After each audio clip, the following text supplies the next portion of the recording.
நம்ம எல்லாருக்குமே தெரியும். இப்போது லைகா புரொடக்ஷன்ஸ் தயாரிப்பில் தளபதி விஜயோட மகன் ஜேசன் சஞ்சய் வந்து இயக்குனராக அறிமுகமாயிட்டார். படம் சைன் பண்ணி 1 வருஷம் ஆகும். அந்த படத்தோட அப்டேட் எதுவுமே வரலங்கும்போது திடீர்னு போன வாரம் பார்த்தீங்கன்னா அந்த படத்தோட கிளிம்ஸ் வீடியோவே ரிலீஸ் பண்ணாங்க. சந்தீப் கிஷன் தான் ஹீரோவையும் அவங்க வந்து அறிமுகப்படுத்திட்டாங்க. இப்போது சந்தீப் கிஷன் பார்த்தீங்கன்னா இந்த படத்தில் நடிக்கிறதை பற்றி மிக ஆச்சரியமான ஒரு அப்டேட்டை வந்து கொடுத்துருக்காரு. அவர் என்ன சொல்கிறார் அப்படின்னா, அதாவது நான் இதுக்கு முன்னாடி எத்தனையோ ஆக்ஷன் படங்களில் நடிச்சிருக்கேன். தமிழில் கூட நடிச்சிருக்கேன். மாநகரத்துலையும் நடித்தேன். தனுஷ் சார் இயக்குன ராயன் படம் நடித்தேன். ஆனால் அந்த படத்தை எல்லாம் தூக்கி சாப்பிட்ற மாதிரியான ஒரு ஆக்ஷன் கதையை ஜேசன் சஞ்சய் வந்து எனக்கு சொன்னார். ஆக்சுவலி பார்த்தீங்கன்னா இந்த படம் அதிரடியான ஆக்ஷன் கதையாக இருந்தாலும் கூட அப்பப்போ காமெடி கலந்த என்டர்டெயின்மெண்ட் படமாகவும் சஞ்சய் வந்து உருவாக்க போகிறாரு அப்படின்னு தான் சொல்லணும். இந்த படத்தோட கதையை கிட்டத்தட்ட 50 நிமிஷத்துக்கு என்கிட்ட சொன்னார்.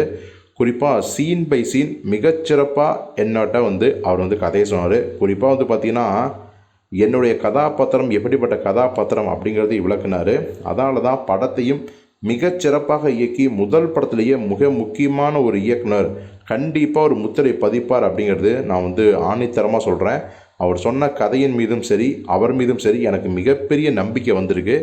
இந்த வாய்ப்பை கொடுத்த லைகா புரொடக்ஷன்ஸ் நிறுவனத்துக்கும் ஜேசன் சஞ்சய்க்கும் எனக்கு வந்து மிகப்பெரிய நன்றியை சொல்லியே ஆகணும்னு தான் தோணுது. அதற்காக அவங்க 2 பேருக்குமே என்னுடைய நன்றி அப்படின்னு நம்ம சந்தீப் கிஷன் சொல்லியிருக்காரு. ஸோ சந்தீப் கிஷன் மாநகரத்தில் நல்லா ஒர்க் அவுட் ஆச்சு. அது கேரக்டரு ராயனில் பேக்ஃபயர் ஆனாலும் கூட அந்த படம் ஹிட் ஆகிடுச்சு. ஸோ இப்படி சந்தீப் கிஷனுக்கு தமிழில் தொடர்ந்து வெற்றி படம் வந்துட்டு இருக்குது. அந்த வரிசையில் இந்த படமும் வெற்றி படமாக அமையுமா இல்லையா அப்படிங்கிறத பொறுத்திருந்து பார்ப்போம்.